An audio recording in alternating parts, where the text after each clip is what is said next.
El que murmura en la oscuridad, de Howard Philip Lovecraft. Los investigadores prudentes titubearán antes de contradecir la común creencia de que Robert Blake murió alcanzado por el rayo o debido a un profundo choque nervioso producto de una descarga eléctrica. Es cierto que la ventana ante la que se encontró estaba intacta, pero la naturaleza ha probado ser capaz de muchos sucesos extraordinarios. La expresión de su rostro puede con facilidad ser debida a alguna oscura contorsión muscular sin relación alguna con lo que vio, mientras que las anotaciones de su diario son claramente el resultado de una imaginación fantástica, exaltada por algunas supersticiones locales y ciertos viejos asuntos por él exhumados. Y en lo tocante a las anómalas condiciones que se dan en la abandonada iglesia de Federal Hill, el analista perspicaz no tarda en atribuir todo eso a ciertas imposturas, conscientes o inconscientes, con las que a la postre y en parte estaba secretamente conectado el propio Blake.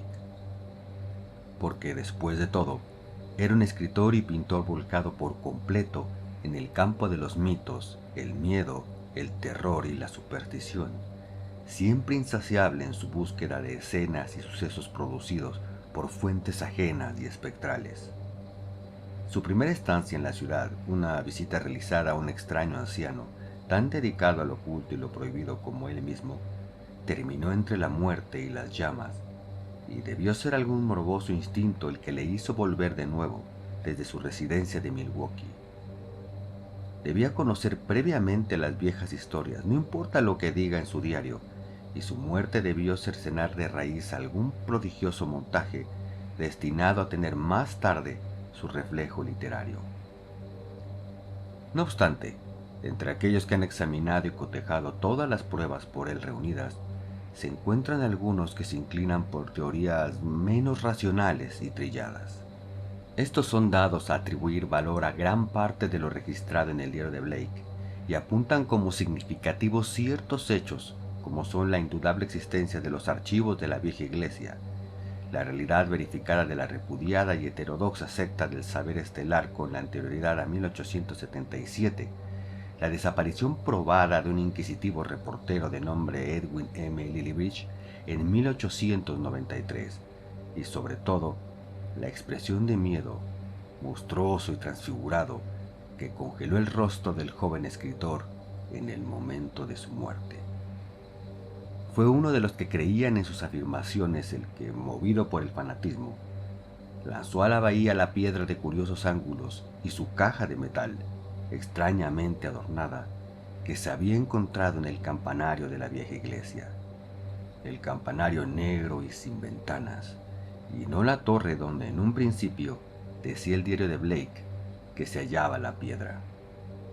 Aunque objeto de censura tanto pública como privada, ese hombre, un médico de renombre aficionado al folclore extraño, asegura haber liberado a la Tierra de algo demasiado peligroso como para que pudiera ser dejado sobre su superficie. El lector habrá de escoger por sí mismo entre estas dos escuelas de opinión. Los periódicos han dado ya los detalles más significativos desde un ángulo escéptico, dejando a otros la descripción de todo tal y como Robert Blake lo vio, o pensó ver, o pretendió ver. Ahora, estudiando a fondo el diario, desapasionadamente y tomándonos nuestro tiempo, resumiremos la oscura cadena de sucesos desde el mentado punto de vista de sus principales actores. El joven Blake volvió a Providence en el invierno de 1934 a 35, alquilando el piso superior de una vetusta morada cita en un herboso patio de College Street, en la cima de la gran colina oriental, cercana al recinto de la Universidad Brown y detrás de la marmórea biblioteca John Hay. Era un lugar acogedor y fascinante, un pequeño oasis ajardinado de antigüedad local, donde grandes gatos amistosos tomaban el sol subidos en los tejadillos. La cuadrada casa de estilo georgiano tenía un tejado con tragaluces, portal clásico con lumbrera en abanico, ventanas de rombos y todas las demás señas de identidad que marcan la factura de los primeros años del siglo XIX. Dentro había puertas de 6 paneles, suelos de ancha tablazón, una recurvada escalera colonial, repisas blancas del período de los Adam y un racimo de cuartos traseros situados 3 peldaños más abajo que el nivel general. El estudio de Blake, una gran estancia orientada al suroeste, dominaba el jardín frontal por uno de sus lados, mientras que las ventanas occidentales, ante una de las cuales se hallaba su escritorio, miraban hacia la cumbre de la colina y gozaban de una espléndida vista de los tejados de la ciudad baja, así como de los místicos ocasos que llameaban tras ellos. En el lejano horizonte se hallaban las laderas púrpuras de la región. Contra ellas, 2 kilómetros más allá, se alzaba la espectral joroba de Federal Hill, llena de combados tejados y campanarios cuyos remotos perfiles se ondulaban misteriosos, asumiendo formas fantásticas cuando el humo de la ciudad remolineaba y se enredaba en torno suyo. Blake tenía una curiosa sensación de estar contemplando algún mundo desconocido y etéreo que podía quizá desvanecerse en un sueño si trataba siquiera de buscarlo e invadirlo. Habiendo trasladado desde su casa la mayor parte de sus libros, Blake se compró algunos muebles antiguos para colmar sus estancias y se aposentó para escribir y pintar, viviendo solo y atendiendo él mismo las tareas domésticas. Su estudio se encontraba en una habitación norteña del ático, donde los vidrios de los tragaluces proporcionaban una luz admirable. Durante ese primer invierno, produjo 5 de sus más conocidos relatos: El que excava, Las escaleras de la cripta, Shagai, en el valle de Pnat y El devorador de las estrellas, y pintó 7 lienzos, estudios de monstruos indescriptibles e inhumanos y paisajes profundamente ajenos y extraterrestres. Al ocaso, a menudo se sentaba en su escritorio y contemplaba soñando el amplio oeste, las oscuras torres de Memorial Hill justo debajo, el campanario del tribunal georgiano, los altos pináculos de la zona comercial y esa colina reluciente y coronada de chapiteles en la distancia cuyas desconocidas calles y buhardillas laberínticas tan poderosamente despertaban su imaginación. Supo por sus escasos conocidos que la lejana ladera era un gran barrio italiano, aunque la mayoría de las casas procedían de los viejos días yanquis e irlandeses. Aquí y allá podía apuntar con sus prismáticos hacia ese mundo espectral e inalcanzable, situado más allá del arremolinado humo, captando techos, chimeneas y torres y especulando sobre los estrafalarios y curiosos misterios que pudiera albergar. Aún con esa ayuda óptica, Federal Hill parecía de alguna manera ajena, medio fabulosa y ligada a las irreales e intangibles maravillas de los cuentos y pinturas del propio Blake. El sentimiento persistía mucho después de que la colina se hubiera difuminado en el crepúsculo violeta y colmado de estrellas y las luces del tribunal y el faro rojo del Industrial Trust se hubieran encendido para convertir a la noche en grotesca. De todo lo que se divisaba en la lejanía de Federal Hill, cierta iglesia, oscura e inmensa, fascinaba sobremanera a Blake. Era especialmente distinguible a ciertas horas del día, y al ocaso, la gran torre y el afilado campanario se alzaban negros contra el cielo llameante. Parecía hallarse en suelo especialmente alto, ya que la tenebrosa fachada y el lado norte, visto en oblicuo, con su techo inclinado y la parte alta de las grandes ventanas puntiagudas, descollaban sobre la maraña de tejados y chimeneas que lo rodeaban. Hosca y austera en grado sumo, parecía estar construida en piedra, manchada y erosionada por el humo y las tormentas de un siglo o más. El estilo, hasta donde podía ver por los prismáticos, pertenecía al periodo más temprano y experimental del Renacimiento gótico, que precedió al actual periodo Upjohn, y conservaba algunas de las características y proporciones de la edad georgiana. Quizá fue construida en torno a 1810 o 1815. Según pasaban los meses, Blake observaba las lejanas y prohibidas estructuras con un extraño interés creciente. dado que las ventanas no estaban nunca iluminadas, comprendió que debían estar vacías. Cuanto más miraba, más trabajaba su imaginación, hasta que al cabo comenzó a suponer cosas curiosas. Creía que una aura vaga y singular pendía sobre el lugar, y que incluso las palomas y las golondrinas rehuían sus ahumados aleros. En torno a otras torres y campanarios, su lente revelaba grandes bandadas de pájaros, pero nunca descansaban en aquel en concreto.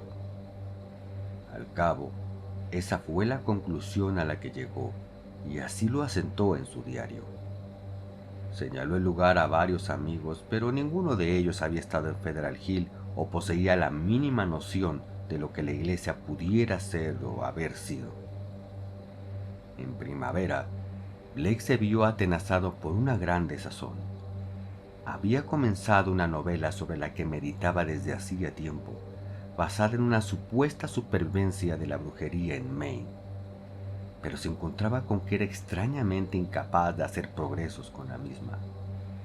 Cada vez más se sentaba en su ventana occidental y observaba la lejana colina, así como el negro y ceñudo campanario rehuido por los pájaros.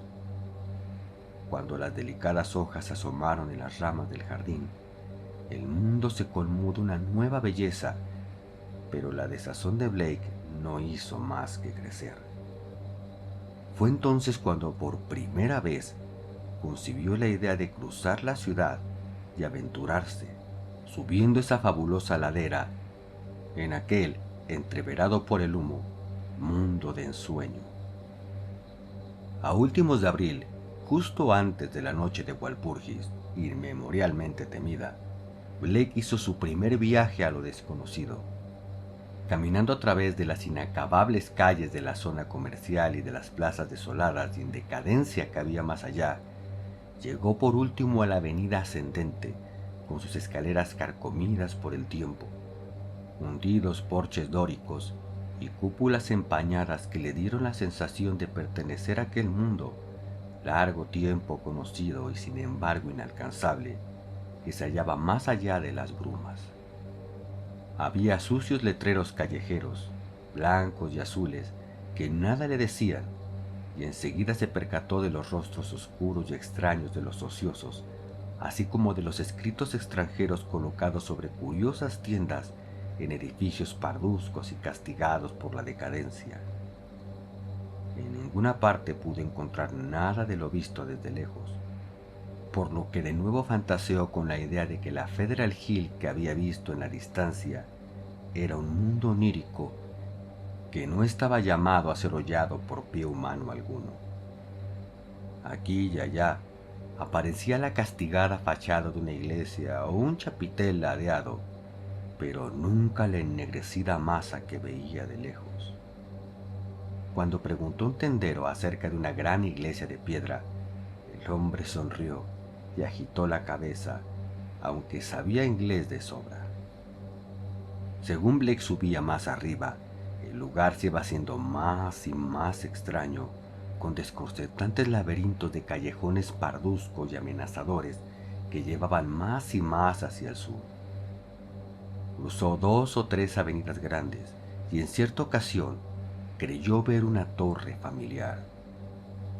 Otra vez preguntó a un comerciante acerca de una gran iglesia de piedra, y esta vez hubiera jurado que la pretensión de ignorancia era fingida.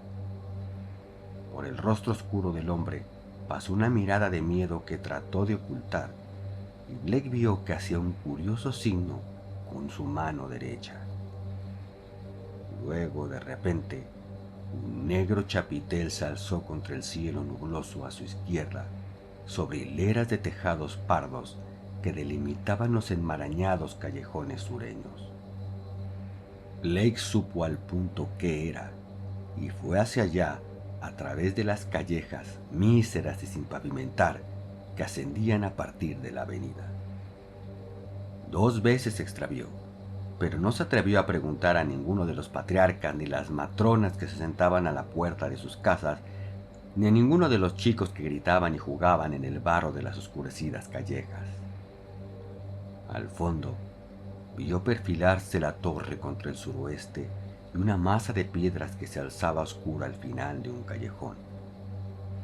Al momento se vio en una plaza abierta, de curioso empedrado, con un gran muro inclinado en su extremo más lejano.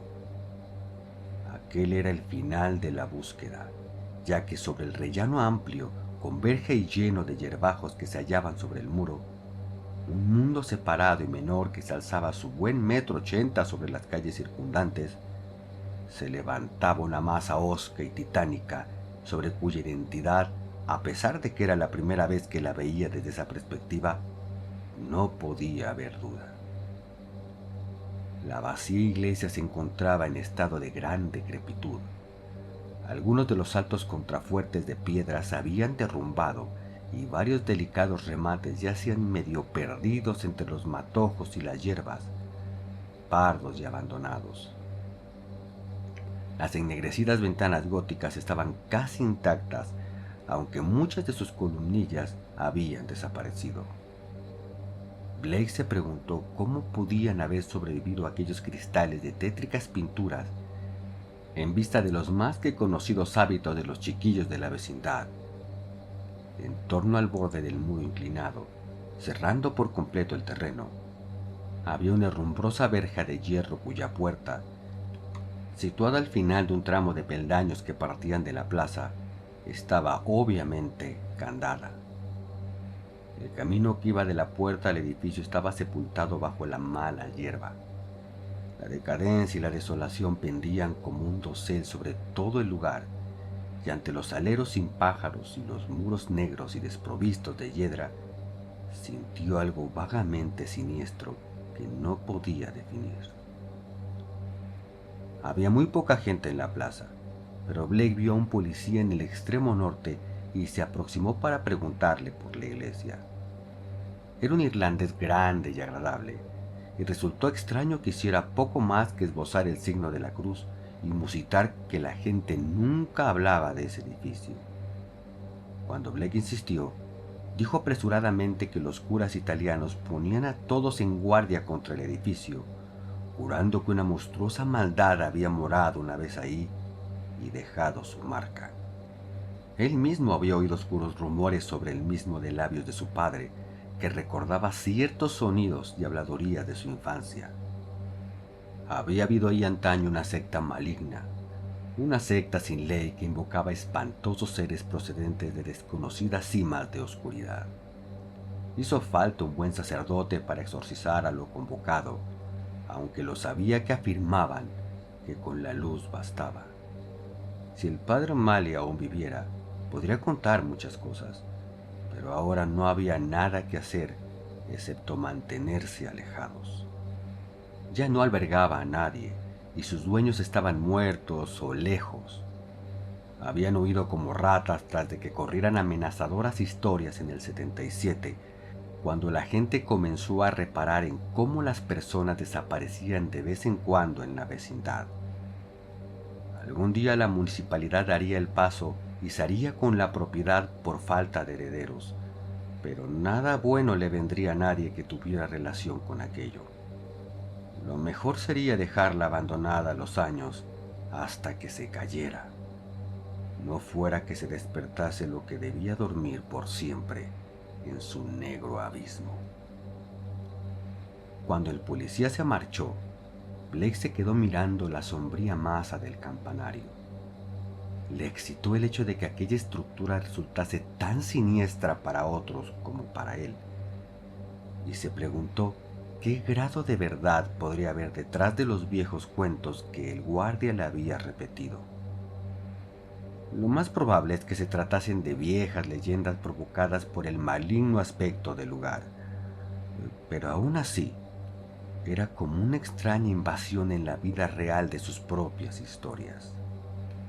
El sol de la tarde asomó detrás de las dispersas nubes, pero parecía incapaz de iluminar esos muros manchados y llenos de hollín del viejo templo que se remontaba sobre su alto rellano.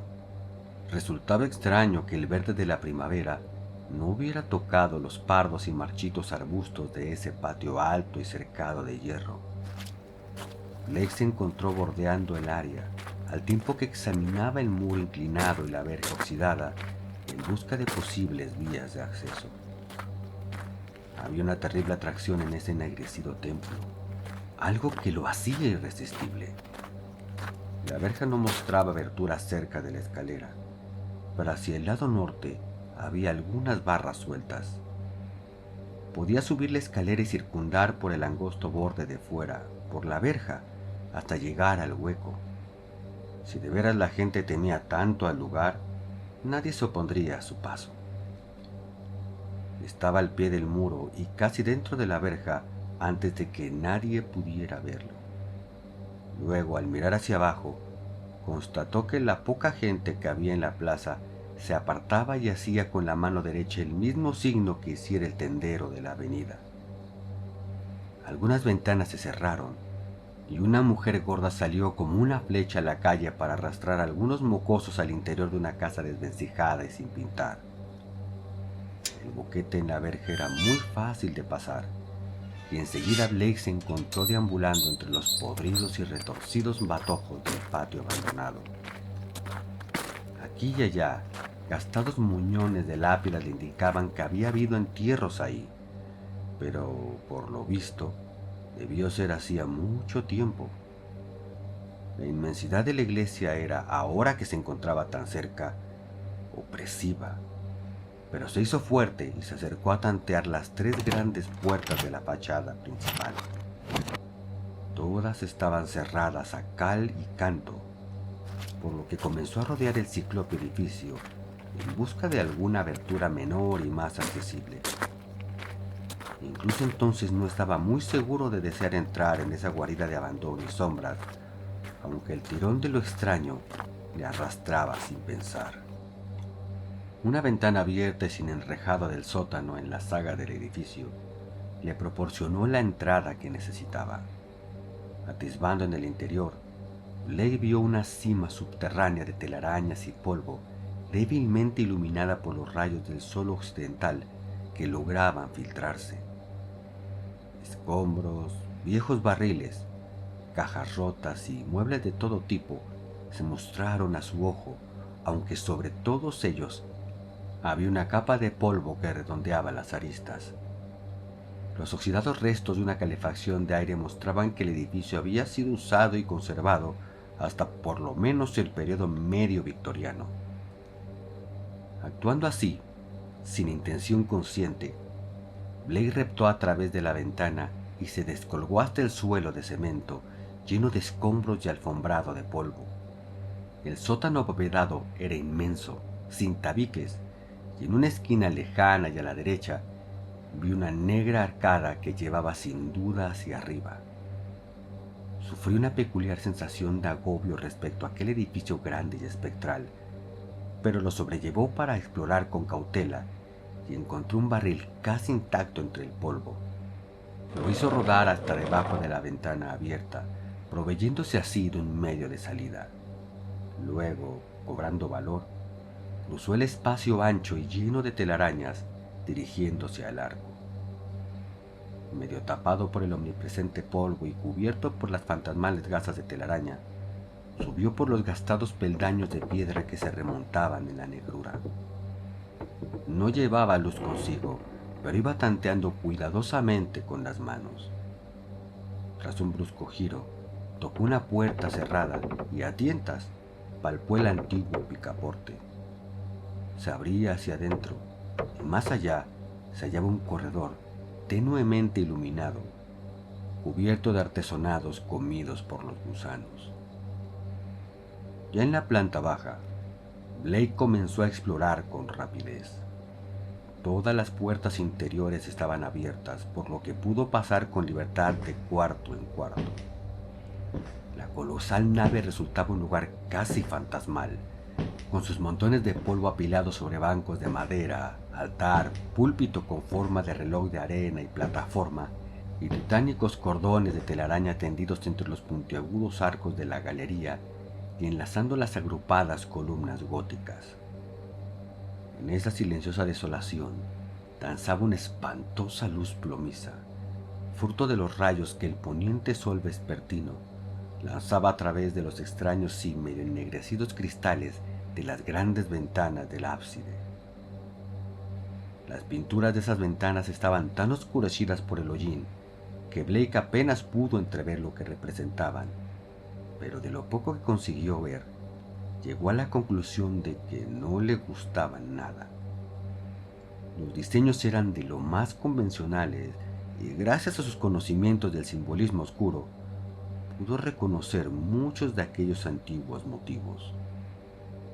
Los pocos santos representados mostraban expresiones claramente reprochables, mientras que una de las ventanas parecía exhibir simplemente un espacio oscuro, con espirales de curiosa luminosidad dispersa a su alrededor.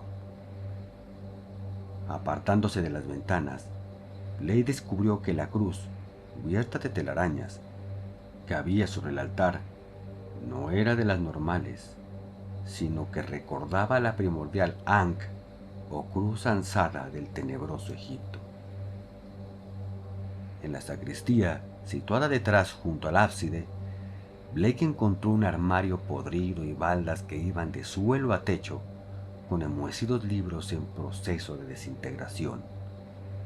Allí, por primera vez, sufrió un golpe de objetivo horror, ya que los títulos de aquellos libros significaban mucho para él. Eran los negros y prohibidos tomos sobre los que la gente cuerda no había oído nunca hablar, o lo había hecho solo merced a rumores furtivos y atemorizados. Los receptáculos vedados y temidos de equívocos secretos e inmemoriales fórmulas que se habían transmitido a través del tiempo desde los días de la infancia del hombre y los brumosos y fabulosos tiempos anteriores a este. Él mismo había leído muchos de ellos. Una versión latina del horrendo Necronomicon, el siniestro Liber Eibonis, el infame Culte de Ghouls del conde de Erlet, el Unabsprechlichen Kulten de Vol Jungs y el infernal De Vermis Mystery del viejo Ludwig Prim. Pero había otros a los que conocía simplemente de oídas o no conocía en absoluto. Los manuscritos nacóticos, el libro de Xian y un deteriorado volumen con caracteres completamente inidentificables, aunque mostraban ciertos símbolos y diagramas que resultaban estremecedoramente reconocibles para estudiantes del oculto. Al parecer, los persistentes rumores locales no mentían. Aquel lugar había sido asiento una vez de una maldad más antigua que la humanidad y que alcanzaba más allá del universo conocido. En los arruinados estantes había un cuaderno pequeño, forrado de cuero y repleto de anotaciones en alguna criptografía extraña. El manuscrito contenía los tradicionales símbolos comunes usados aún hoy día en astronomía y antiguamente en alquimia, astrología y otras artes dudosas. Los símbolos del sol, la luna, los planetas, aspectos y signos zodiacales, que aquí se agolpaban para formar páginas repletas de textos con divisiones y párrafos que sugerían que cada símbolo correspondía a alguna letra del alfabeto. Esperando resolver más tarde la clave, Blake echó el volumen al bolsillo de la chaqueta. Muchos de los grandes tomos de los estantes lo fascinaban indeciblemente y se sintió tentado de cogerlos más tarde. Se preguntó cómo era posible que hubiese estado ahí tanto tiempo. ¿Acaso era él el primero en vencer el acechante y disuasivo temor que durante cerca de 60 años había mantenido a ese desierto lugar a salvo de visitantes? Habiendo ya explorado del todo la planta baja, Blake se dirigió a través del polvo de la espectral nave hacia el vestíbulo frontal, ya que ahí había visto una puerta y unas escaleras que debían llevar hacia la ennegrecida torre y el campanario que tan familiares le resultaban de lejos. El ascenso fue una experiencia estremecedora, ya que el polvo era espeso y las arañas habían esmerado en aquel lugar cerrado. La escalera era una espiral con altos y angostos peldaños de madera, y de vez en cuando Blake pasaba por una opacada ventana que ofrecía una vertiginosa panorámica sobre la ciudad. Aunque no había visto abajo ninguna cuerda, esperaba encontrar una o varias campanas en la torre, cuyas ventanas ojivales cubiertas con celosías tan a menudo había estudiado mediante sus prismáticos. La desazón lo alcanzó al llegar a su objetivo, cuando en lo alto de las escaleras descubrió que la estancia de la torre estaba desprovista de carrillones y que claramente había estado destinada a propósitos muy diferentes. La estancia, de unos 3 metros de lado, estaba débilmente iluminada gracias a 4 ventanas ojivales, una a cada lado, que dejaban pasar la luz a través de sus deterioradas celosías. Estas habían sido en algún momento cubiertas con pantallas opacas y gruesas, pero hacía mucho que se habían podrido y caído. En mitad del polvoriento suelo se alzaba una pila de piedra de curiosos ángulos de algo más de 1 metro de altura y de unos 60 centímetros de diámetro mayor, cubierto a cada lado por jeroglíficos estrafalarios toscamente cincelados y completamente reconocibles. Sobre ese pilar descansaba una caja de metal de forma peculiarmente asimétrica. Su tapa estaba abierta y en el interior mostraba lo que, bajo el polvo de decenios, podría ser un objeto ovoide o irregularmente esférico de unos 15 centímetros. En torno al pilar, formando grosso modo un círculo, había 7 sillas góticas de alto respaldo, prácticamente intactas, mientras que detrás de ellas, a lo largo de los muros cubiertos de madera oscura, había 7 imágenes colosales de yeso pintado de negro, ya en muy mal estado, y que recordaban más que otra cosa a los crípticos megalitos tallados de la misteriosa isla de Pascua. En una esquina de la habitación, cubierta de telarañas, una escala tallada en el muro llevaba a la cerrada trampilla del campanario que, desprovisto de ventanas, se situaba encima. Al ir acostumbrándose Blake a la débil luz, se percató de los extraños bajorrelieves de la curiosa caja abierta de metal amarillo. Acercándose, trató de limpiar el polvo con sus manos y el pañuelo, y descubrió que las figuras mostradas eran de una especie monstruosa y totalmente ajena, representando entidades que, aunque aparentemente vivas, no guardaban semejanza alguna con ninguna forma de vida que hubiese existido nunca sobre este planeta. La casi esfera de 15 centímetros resultó ser un poliedro prácticamente negro y estriado de rojo, con multitud de superficies planas e irregulares.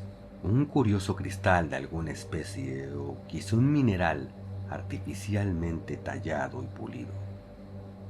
No tocaba el fondo de la caja, ya que estaba suspendido por medio de una banda de metal que ceñía su ecuador, con algunos soportes de extraños diseños que iban horizontalmente hacia los ángulos de las caras interiores de la caja cerca del borde.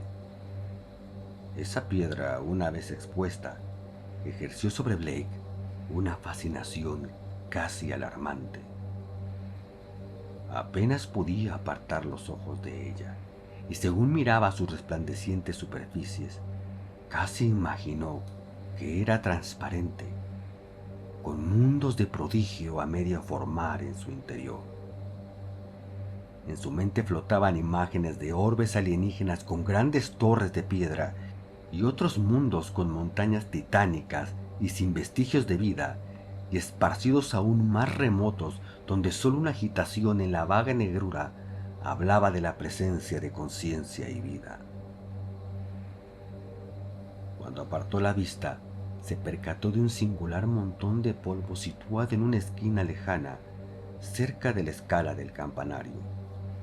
No hubiera sabido decir por qué llamó su atención, pero algo en su forma mandó un mensaje a su mente inconsciente. Dirigiéndose hacia allí y apartando las colgantes telarañas, comenzó a discernir algo terrible. Manos y pañuelos revelaron pronto la verdad, y Blake bloqueó preso de una estremecedora mezcla de emociones. Se trataba de un esqueleto humano y debía haber estado allí durante largo tiempo. Las ropas estaban reducidas a jirones, pero algunos botones y trozos hablaban aún de la existencia de un traje masculino gris. Había otras evidencias: zapatos, hebilla de metal, grandes botones para puños redondos, un deslucido alfiler de corbata, una insignia de reportero con el nombre del viejo Providence Telegram y una deteriorada cartera de cuero.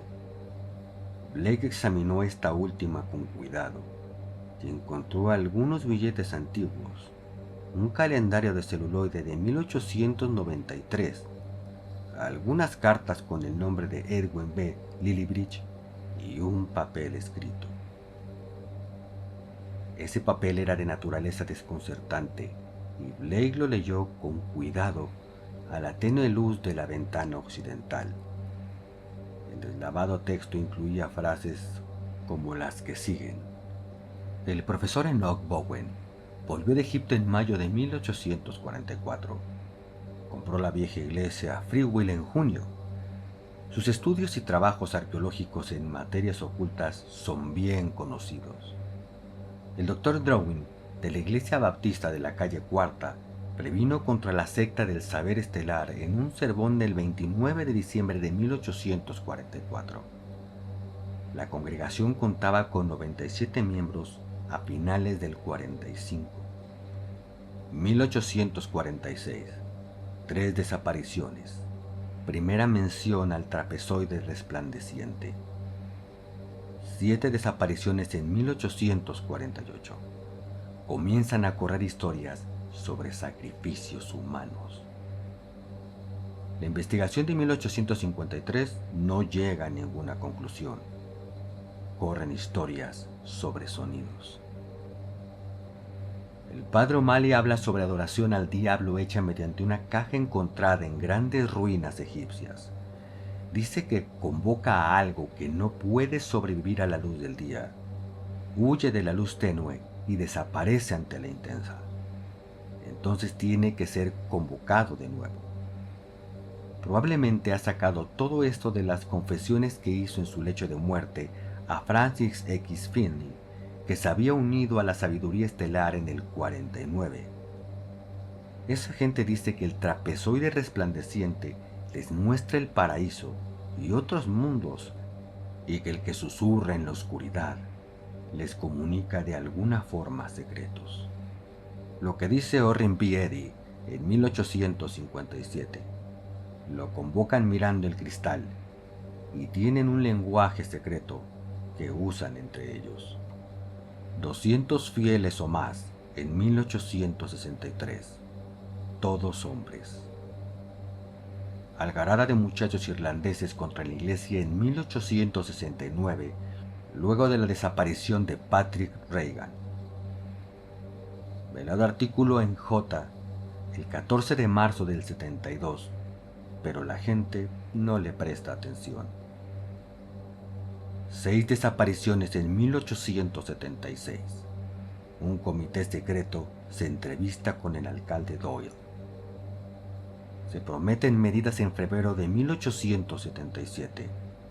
La iglesia es cerrada en abril. Una banda de chicos de Federal Hill amenazan al doctor y al resto de la congregación en mayo. 181 personas abandonan la ciudad antes de que acabe el 77. No se mencionan nombres. Las historias de fantasmas comienzan hacia 1880. Intentan comprobar si es cierto lo que se dice acerca de que ningún ser humano ha entrado en la iglesia desde 1877. Pedir a Lanningham la fotografía del lugar tomada en 1851. Devolviendo el papel a la cartera y metiéndose esta última en la chaqueta, Blake se volvió a observar el esqueleto en polvo. Las implicaciones de las notas estaban claras y no había duda de que ese hombre había invadido el abandonado edificio hacía 42 años en pos de una noticia periodística que nadie antes había atrevido a buscar. Quizá nadie estaba al tanto de su plan, quién sabe, pero lo cierto es que nunca había vuelto al periódico. ¿Acaso un temor heroicamente reprimido se había impuesto para matarlo de un fallo cardíaco? Blake se detuvo sobre los descarnados huesos y estudió su estado. Algunos estaban malamente quebrados y lo sabía que parecían extrañamente disueltos en los extremos. Otros se veían extrañamente amarillentos, con una vaga sugestión de chamuscado. Esa quemación se manifestaba también en algunos de los jirones de la ropa. La calavera se encontraba en un estado de lo más peculiar, manchada de amarillo, con una abertura de bordes quemados en lo alto, como si algún ácido poderoso hubiera comido el hueso sólido. Lo que le había ocurrido al esqueleto durante aquellas 4 décadas de silencioso abandono en aquel lugar era algo que Blake no podía ni imaginar. Antes de darse cuenta de lo que hacía, estaba mirando a la piedra de nuevo y dejando que su curiosa influencia despertase un nebuloso despliegue en su mente. Vio procesiones de figuras con túnicas y capuchas cuyas siluetas no eran humanas y observó interminables lenguas de desiertos contra las que se recortaban monolitos tallados y altísimos. Vio torres y muros en negras profundidades submarinas y vórtices de espacio en los que retazos de negra bruma flotaban ante tenues resplandores de fría neblina púrpura. Y más allá de todo eso, tuvo el atisbo de una infinita cima de oscuridad, en la que formas sólidas y semisólidas eran detectables tan solo por sus rabiosas agitaciones, y nebulosas tramas de fuerza parecían entremezclar orden y caos, ofreciendo una clave para todas las paradojas y arcanos del mundo conocido. Luego, todo aquel hechizo quedó roto por un ataque de corrosivo e intangible miedo y pánico. Blake, estremecido, se apartó de la piedra, consciente ahora de que había alguna informe presencia ajena cerca de él observándolo con horrible resolución. Se sentía en contacto con algo que no era la piedra, sino que lo observaba a través de ella, algo que podía seguirlo sin descanso, con un sentido que no era el de la física visión. Sin duda aquel lugar estaba afectando sus nervios, lo que no era de extrañar, dado su horrible descubrimiento. La luz se desvanecía también, y ya que no tenía medios de alumbrarse, tendría que marcharse enseguida. Fue entonces, en el postrer crepúsculo, cuando pensó detectar un débil trazo de luminosidad en la piedra de locos ángulos. Había tratado de no mirarla, pero alguna oscura confusión atrajo sus ojos hacia ella. ¿No había alguna sutil fosforescencia radioactiva en aquella cosa? ¿Qué era lo que decían las notas del muerto acerca de un trapezoide resplandeciente? ¿Y qué era además aquel nicho de cósmica maldad? ¿Qué había ocurrido allí? ¿Y qué podía estar aún al acecho en las sombras roídas por los pájaros? Parecía ahora como si un esquivo toque de fetidez se hubiese alzado, aunque no había fuente aparente para él mismo. Blake cogió la tapa de esa caja tanto tiempo abierta y la cerró. Giró con facilidad sobre sus extrañas bisagras y volteó por completo sobre la piedra, ahora inconfundiblemente brillante. A la par que el agudo clic del cierre, se escuchó un amortiguado agitar que parecía llegado de la eterna negrura del campanario encima, más allá de la trampilla. Ratas, sin duda alguna, los únicos seres vivientes que se habían mostrado en aquel maldito lugar desde que había entrado. Pero aquel revuelo en el campanario le espantó horriblemente, así que se lanzó por la escalera de caracol hacia abajo, cruzando la fantasmal nave hasta llegar al abovedado sótano, pasar por el polvo acumulado del patio desierto y correr por las enmarañadas y medrosas callejas y avenidas de Federal Hill rumbo a las cuerdas calles del centro y los hogareños muros de ladrillo del distrito universitario. En los días siguientes, Blake no habló con nadie de su expedición. En cambio, leyó mucho en ciertos libros, examinó archivos periodísticos que abarcaban muchos años y trabajó febrilmente en la criptografía de ese volumen de cuero sacado de la sacristía llena de telarañas. Pronto pudo constatar que el cifrado no era nada sencillo, y tras un arduo esfuerzo se convenció de que no era inglés, latín, griego, francés, español, italiano o alemán. Evidentemente tendría que bucear en los más profundos pozos de su extraña erudición. Cada tarde volvía a él el viejo impulso de mirar al oeste y contemplaba al negro campanario como algo pretérito que asomase entre los erizados tejados de un mundo lejano y medio fabuloso. Pero ahora sentía también una nueva nota de terror. Conocía la herencia del maligno saber que enmascaraba, y con tal conocimiento su visión se desbocaba por caminos nuevos y extraños. Los pájaros de la primavera habían vuelto, y él, mirando sus vuelos al ocaso, imaginaba que rehuían aún más que antes la aguda y lejana aguja. Cuando una bandada se aproximaba, le parecía que giraban y se dispersaban en confusión pánica, e imaginaba los gorjeos salvajes que no llegaban a sus oídos debido a los kilómetros interpuestos.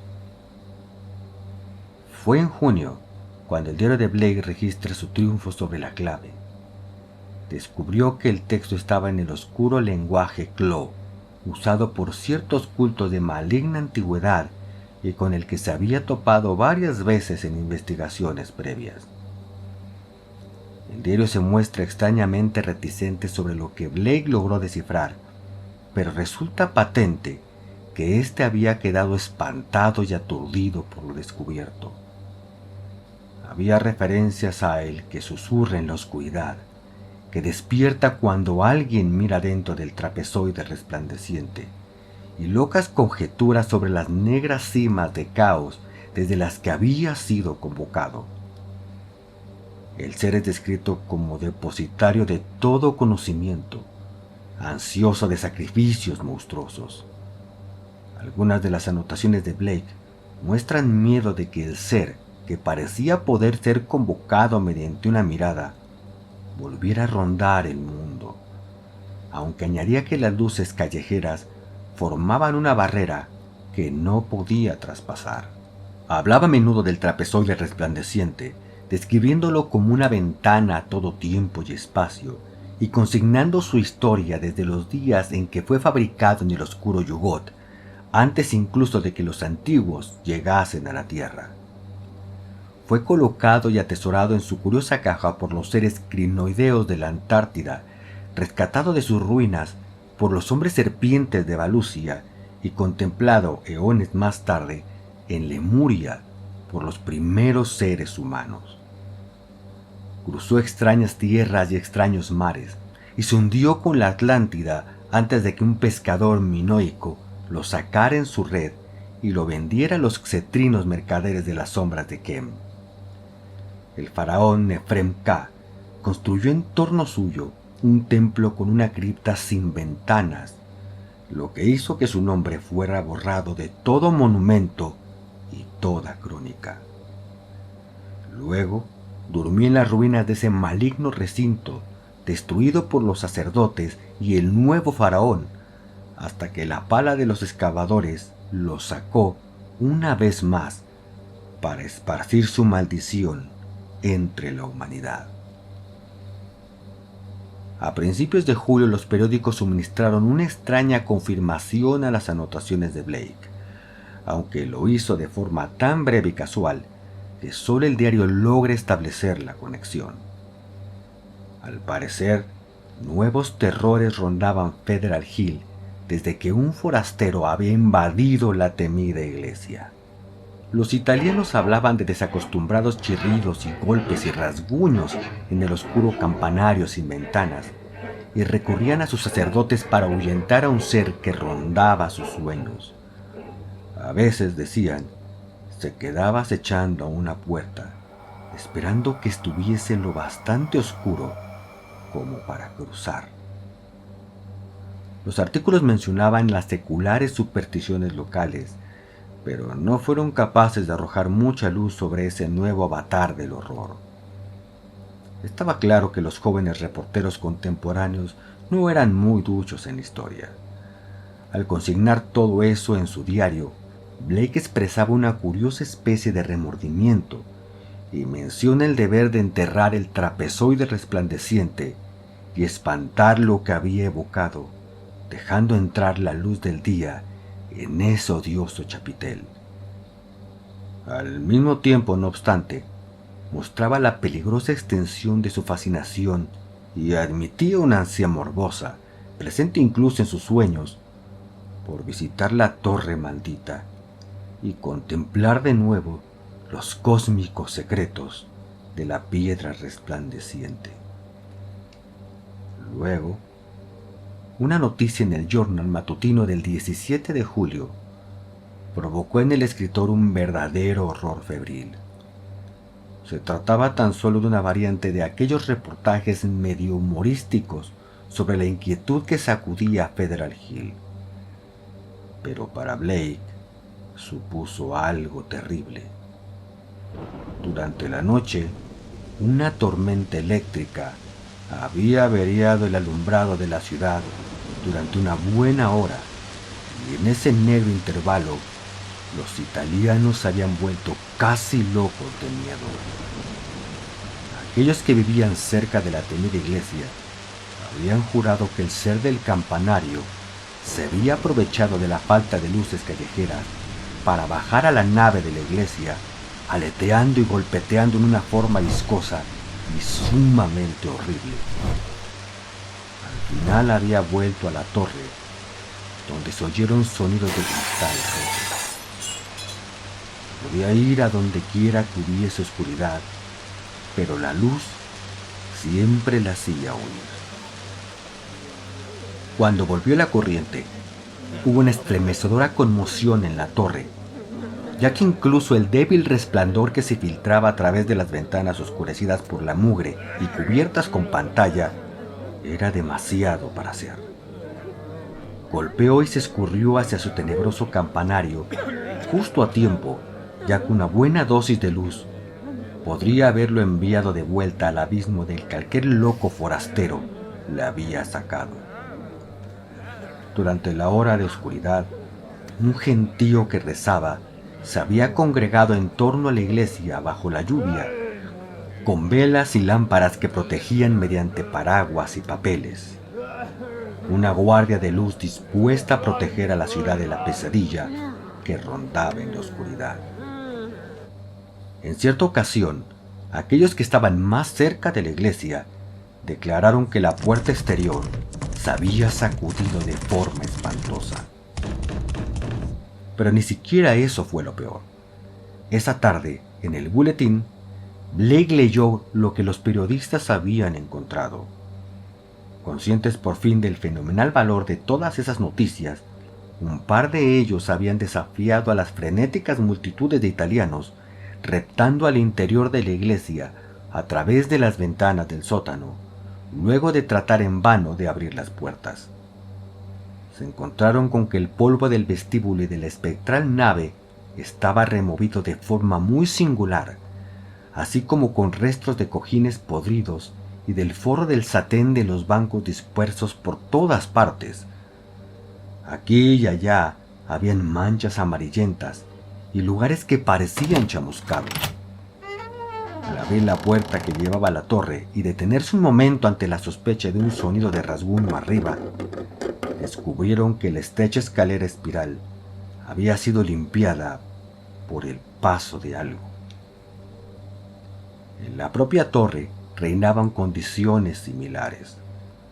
Hablaron acerca de la columna de piedra heptagonal, las sillas góticas alrededor y de las estrafalarias imágenes de yeso, aunque, cosa extraña, nada mencionaron acerca de la caja de metal ni del viejo y mutilado esqueleto.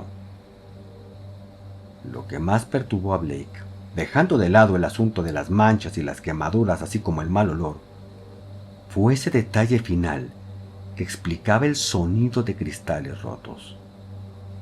Todas las ventanas ojivales de la torre estaban hechas añicos y 2 de ellas habían sido oscurecidas tosca y apresuradamente mediante tapizados de satén y pelo de caballo sacado de los cojines introducidos en los huecos que dejaban las ladeadas coberturas exteriores.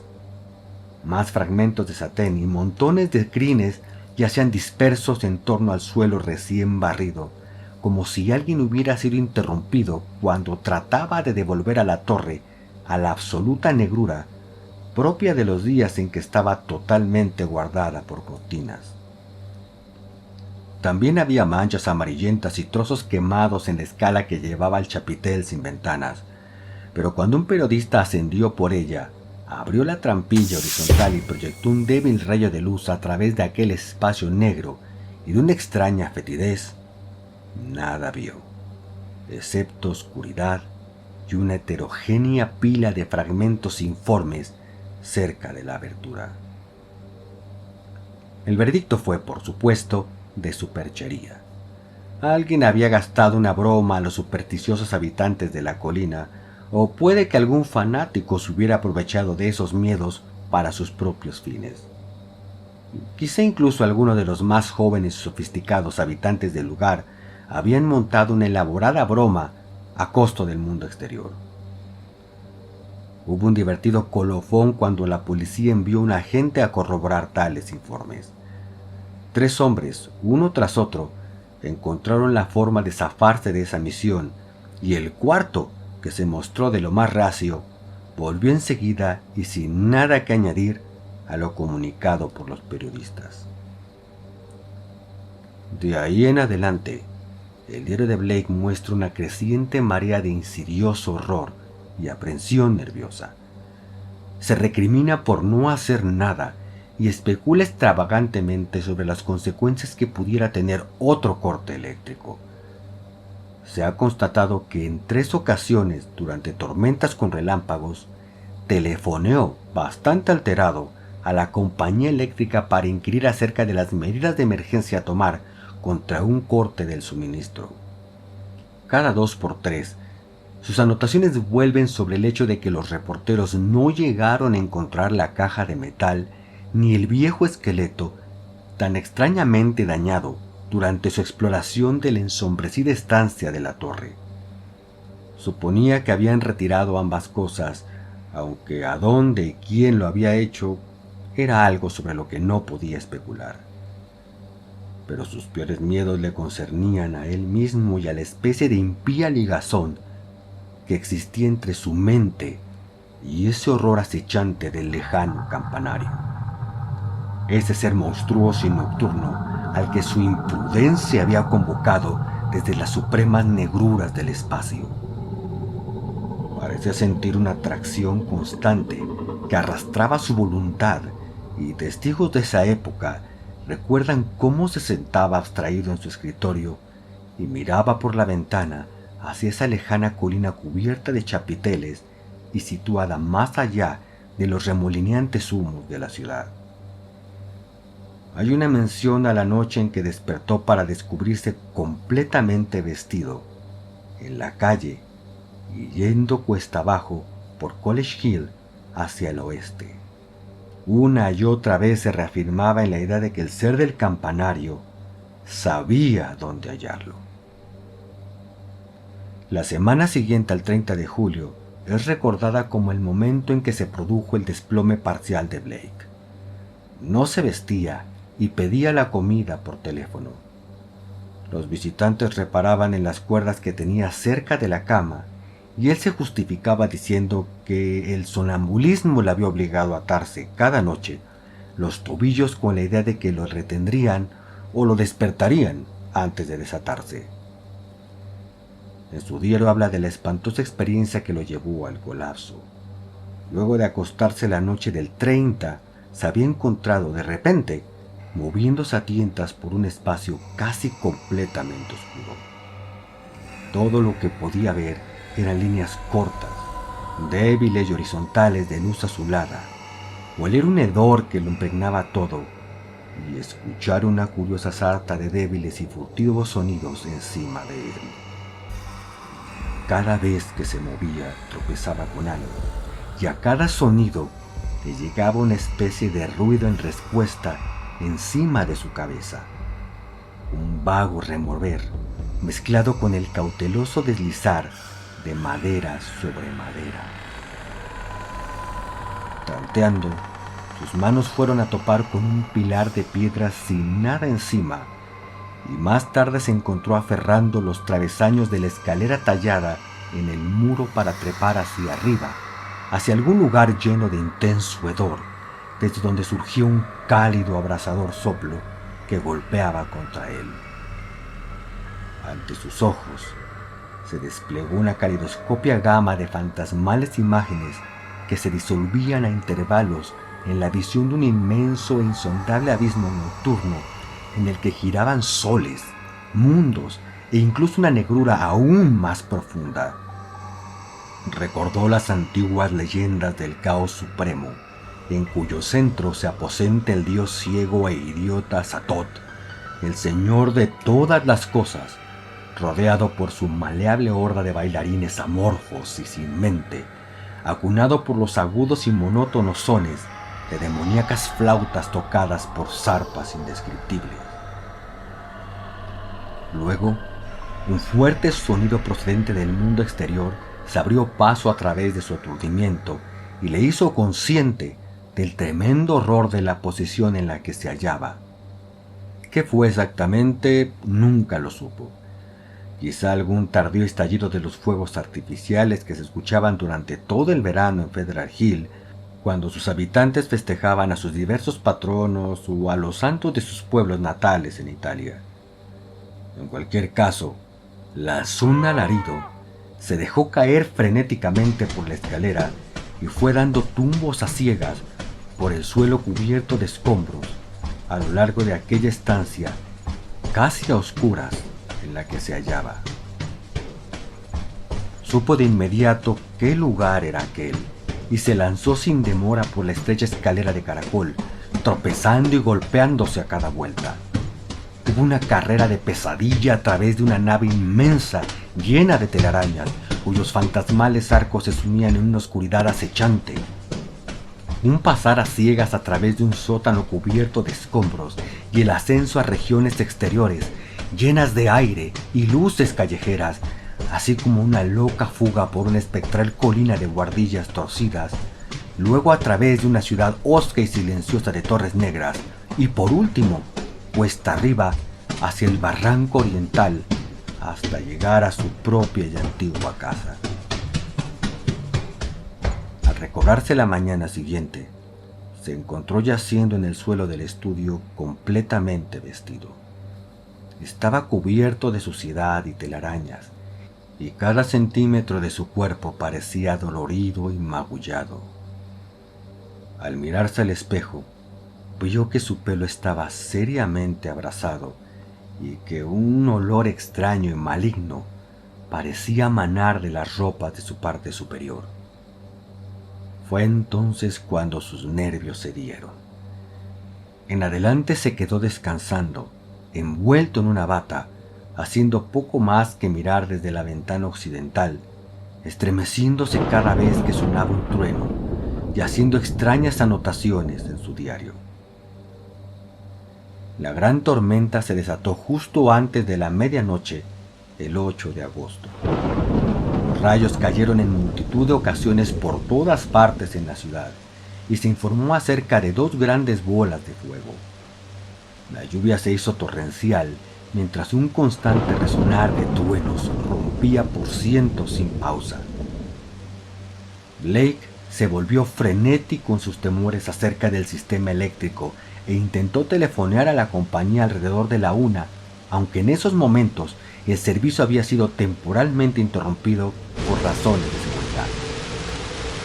Lo consignó todo en su diario garabatos grandes, nerviosos y a menudo indescifrables que contaban su propia historia de creciente miedo y desesperación, dando fe de registros hechos a ciegas en la oscuridad. Tenía que mantener a oscuras la casa para mirar por la ventana y parece que pasó la mayor parte del tiempo sentado en su escritorio, observando ansiosamente a través de la lluvia, más allá de los relucientes kilómetros de techos del barrio comercial y la constelación de luces lejanas que marcaban Federal Hill. De vez en cuando hacía una anotación a tientas en su diario de la que destacan frases como: no deben apagarse las luces, sabe dónde encontrarme, he de destruirlo y me está reclamando, pero quizá no me haga daño en esta ocasión. Que siembran al azar 2 de las páginas. Luego, las luces se apagaron en toda la ciudad. Fue a las 2:12 de la madrugada, según consta en los registros de la central eléctrica, pero el diario de Blake no menciona la hora. La anotación dice sencillamente: las luces se han apagado. Dios me asista. En Federal Hill había observadores tan ansiosos como él, y un grupo de hombres empapados se concentraban en la plaza y callejuelas cercanas a la maligna iglesia, con velas protegidas por paraguas, linternas eléctricas, lámparas de petróleo, crucifijos y extraños amuletos de muchas formas comunes en la Italia del Sur.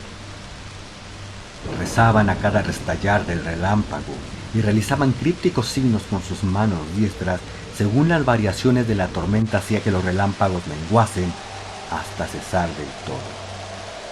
El aumento del viento apagó la mayor parte de las velas y la escena se hizo aún más amenazadoramente oscura.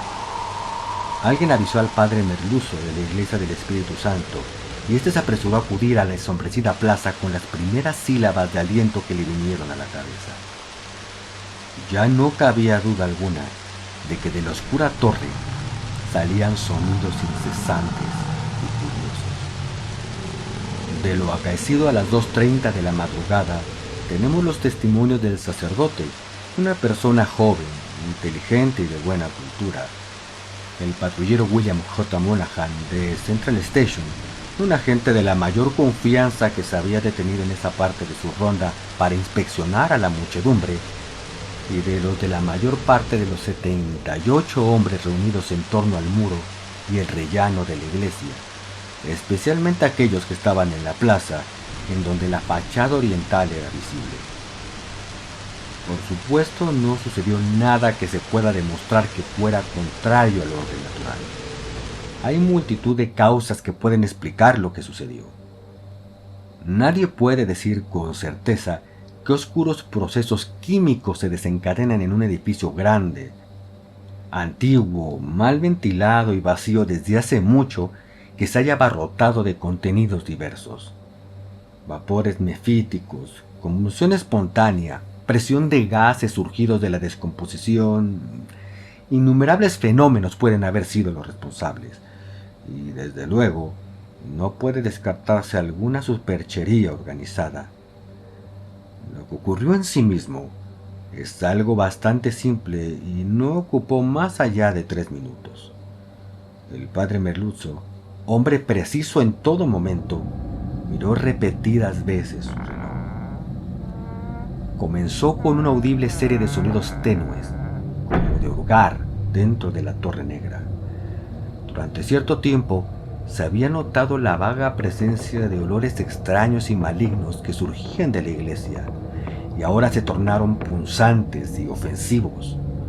Luego, por fin, se oyó el sonido de la madera astillada y un objeto grande y pesado cayó al patio ante la ceñuda fachada oriental. La torre era ahora, con las velas apagadas, invisible. Pero según el objeto llegaba al suelo, la gente comprendió que se trataba de la contracubierta ahumada de esa ventana de la torre este. De inmediato se desató un hedor completamente insoportable que llegó de las invisibles alturas, golpeando y mareando a los estremecidos espectadores hasta el punto de que casi los derribó. Al mismo tiempo, el aire tembló con la agitación de unas alas y un brusco viento de levante, más violento que cualquier ráfaga anterior, que arrancó los sombreros y arrebató los goteantes paraguas de la multitud. Nada definido se pudo ver en la noche sin velas, aunque algunos espectadores que miraban hacia arriba creyeron entrever un gran y difuso borrón de negrura más densa recortarse contra el cielo como tinta, algo así como una informe nube de humo que se lanzó con meteórica velocidad hacia el este. Eso fue todo. Los observadores se quedaron medio petrificados de miedo, espanto y desazón, y apenas sabían qué hacer, o siquiera sabía algo que hacer. No sabiendo qué había sucedido, no descuidaron su vigilancia, y un momento más tarde entonaron una plegaria cuando el gran destello de un tardío relámpago, seguido de un estruendo ensordecedor, desgarraron los cielos abiertos. Media hora más tarde cesó la lluvia, y cuarto de hora después, las luces callejeras volvieron a encenderse, permitiendo que los cansados y mojados observadores se volvieran aliviados a casa. Los periódicos del día siguiente hicieron escasa mención a todo esto, en comparación con lo que informaron sobre la tormenta en general. Al parecer, el gran relámpago y el estruendo ensordecedor consiguiente de Federal Hill fueron aún más tremendos lejos, al este, donde también se notó un efluvio de singular hedor. El fenómeno fue más potente sobre College Hill, donde el impacto despertó a todos cuantos dormían y los llevó a una delirante sucesión de especulaciones. De entre los que estaban ya despiertos, solo unos pocos vieron el anormal relámpago cerca de la cima de la colina, o se percataron de la inexplicable ráfaga de aire que casi arrancó las hojas de los árboles y las plantas de los jardines. Se llegó a la conclusión de que el solitario y repentino rayo debió haber impactado en la vecindad, aunque no se encontró ningún daño más tarde.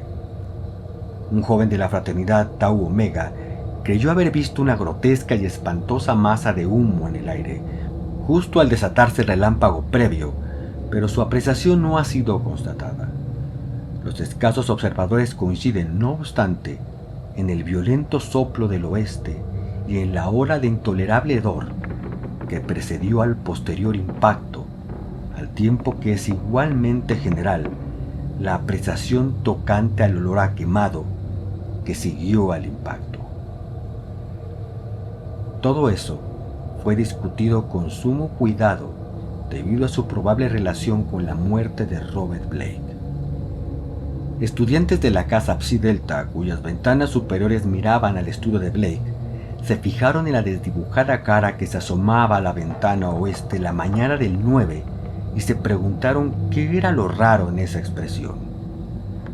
Cuando vieron el mismo rostro y en la misma posición por la tarde, se preocuparon y esperaron a ver si encendía las luces de ese apartamento. Más tarde, llamaron a ese piso a oscuras y por último, un policía forzó la puerta. El cuerpo rígido estaba sentado en el escritorio junto a la ventana, y cuando los que entraron vieron los ojos vidriosos y desorbitados y las señales de un miedo terrible y convulsivo en las retorcidas facciones, sintieron un enfermizo desfallecimiento.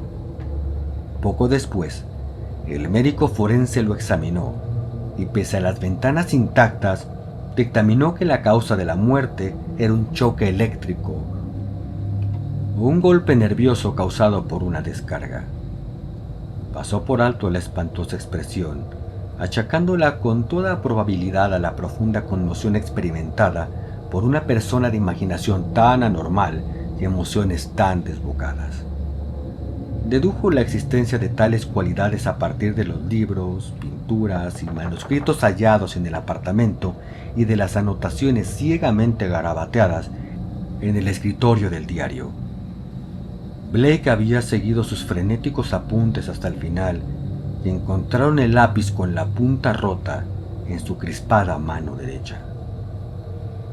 Las notas posteriores al apagón resultaban totalmente deslavadas y solo en parte legibles. A partir de ellas, ciertos investigadores han sacado conclusiones que difieren enormemente del prosaico dictamen oficial. Pero es difícil que tales especulaciones sean creídas por mentes conservadoras. La postura de tales teóricos no se ha visto para nada ayudada por la acción del supersticioso Dr. Dexter, que lanzó la curiosa caja y esa piedra angulosa, un objeto que es cierto que era parcialmente luminoso, como se pudo constatar en el negro campanario sin ventanas donde fue encontrado, al canal más profundo de la bahía Narragansett. Casi todos achacan esos apuntes finales y frenéticos a la excesiva imaginación y al desorden nervioso de Blake, agravados por el conocimiento del maligno culto cuyos estremecedores restos había descubierto. Estas son las anotaciones, o lo que puede sacarse en claro de ellas. Las luces siguen apagadas. Debe haber pasado ya 5 minutos. Todo depende de los relámpagos. Ya debiera que se mantengan. Alguna influencia parece asomar detrás de todo esto. La lluvia y los truenos y el viento son ensordecedores. El ser se está apoderando de mi mente. Problemas con la memoria. Veo cosas que nunca conocí. Otros mundos y otras galaxias. Oscuridad. Los relámpagos parecen oscuridad y la oscuridad luz. Las colinas de la iglesia que veo en la oscuridad total no pueden ser reales. Deben tratarse de alguna impresión retinal dejada por los rayos. Quiere el cielo que los italianos estén allí con sus velas si cesan los relámpagos. ¿De qué tengo miedo? ¿No es un avatar de Nyarlathotep que en la antigua y sombría Kem aún tomaba forma de hombre? Recuerdo Yugot y la más lejana Shagai y el postrer vacío de los negros planetas. El largo y agitado vuelo a través del vacío. No puedo cruzar el universo de luz, recreado por los pensamientos captados del trapezoide resplandeciente, enviado a través de los horribles abismos luminosos. Mi nombre es Blake, Robert Harrison Blake, del 620 de East Knapp Street, Milwaukee, Wisconsin. Soy de este planeta. Azathoth se apiade de mí. Ya no relampaguea. Horrible. Puedo verlo todo con un sentido que no es el de la vista. La luz es oscuridad. La oscuridad es luz. Esa gente en la colina. Guardia, velas, amuletos, sus curas. Ha desaparecido la percepción de las distancias. Lejos es cerca y cerca es lejos. No hay luz ni cristal. Veo ese campanario, esa torre. Puedo oír Roderick Usher. Estoy loco o volviéndome loco. La cosa está arañando, tanteando en la torre. Soy el ser y el ser soy yo. Quiero salir, debo salir y unir las fuerzas. Sabe dónde estoy. Soy Robert Blake, pero veo la torre en la oscuridad. Hay un olor monstruoso. Los sentidos mutan. Las contraventanas de esa torre ceden y caen. Yanagai Yig. Lo veo viniendo. Viento infernal, mancha titánica, alas negras. Yog-Sothoth se apiade de mí. Ese ardiente ojo de 3 lóbulos. Esperamos que hayas disfrutado el relato. Puedes apoyar el canal invitándonos a un café, ya sea a través del link de Mercado Pago que está aquí abajo o en nuestra página de Ko-fi. Ambos links podrán encontrarlos en la caja de comentarios. También puedes apoyarnos recomendando el canal y compartiendo para que llegue más gente. Si tienes alguna sugerencia, algún relato que te gustaría que narrásemos o incluso alguno de tu autoría, háznoslo saber en los comentarios. Suscríbete y no olvides que cada semana subimos nuevos relatos.